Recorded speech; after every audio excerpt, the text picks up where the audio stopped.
Davie had been drinking coffee non-stop the entire day. He waited and waited for something to happen.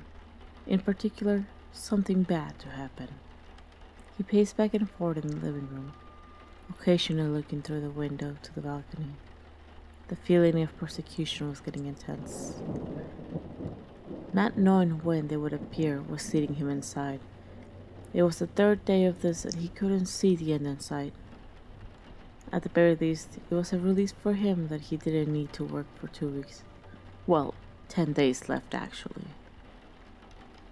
The urge to smoke a cigarette was increasing and he thought about the moment his father died from lung cancer, and what he would say if he saw him with the death stick in his hands, but he couldn't contain himself anymore. He stood in the balcony and lit up a cigarette. His head cleared for a moment, but that wouldn't last. Rain began to fall and noises around were making him paranoid. His eyes fixated on the backyard of the neighbor's house. From his apartment he had been able to see everything they did, from the lovely garden the elderly woman carefully kept, to the young kids that would sometimes go over to play as the older couple drank their tea each morning. Davie was jealous of that, of happily being with someone. Occasionally being kissed on the cheek and having little kids tell outrageous stories with such enthusiasm that it spread to you. But that wasn't his life and he knew he would never have that. Not only was he aware that he was insufferable to others, but he lacked any other skills outside his trucking job. The rain fell heavy, and Davie could now see his breath rise with the smoke. His mind was as messed up as the apartment he lived in, a true reflection of Davie himself. With dirty laundry on the floor and couch, dirty dishes in the sink, hell, even in the bed. The phone lay in his pocket without a sound, but he focused his sight on the neighbor's yard. It was dark and eerie, a sight he had never noticed before. Just as he was about to head inside to his lowly and lonely existence, a slight movement caught his eyes. There was moving next to the garden. A raccoon, he thought, but a moment later he noticed it was bigger. It was a human hand at first, but someone snuck in to rob the place. Soon enough, a large man walked out of the thorny bush and paced around the yard. His moves were odd and slow. Davie became fixated. The sky thundered above, and for a moment he saw a face that brought him terror as lightning filled the sky. He instinctively jumped back as their eyes met for a moment.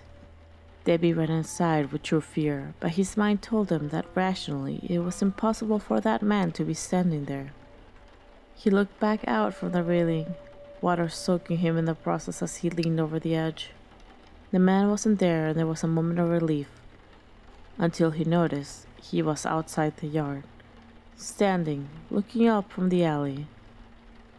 The man moved slowly and robotically, and Davie stared in disbelief as the man slowly approached his apartment. The ragged clothes and dirty skin wasn't what had scared him. It was the fact that this man was supposed to be dead. Lightning struck again nearby, and in that moment, Davie saw his face and noticed white eyes, rotting skin, and more noticeably, he was missing the top of his head. Instead, the skull was showing. Davie didn't believe in the supernatural, but this thing was outside the balcony looking for a way up to the second floor where his apartment lay. Davie wanted to scream, but no noise would come out of his mouth. It took him a moment to notice he had run inside but had not locked the door. There was darkness in the balcony as the sky roared nearby. Lightning lit up again and revealed a man standing there now, staring through the window of the balcony to him, one white eye staring intently, screaming at him without a sound.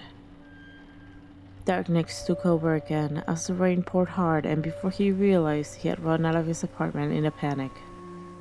His bare feet barely gripping the floor once he reached the street. He was about to stop when he noticed a light rapidly coming towards him, and in that moment he realized it.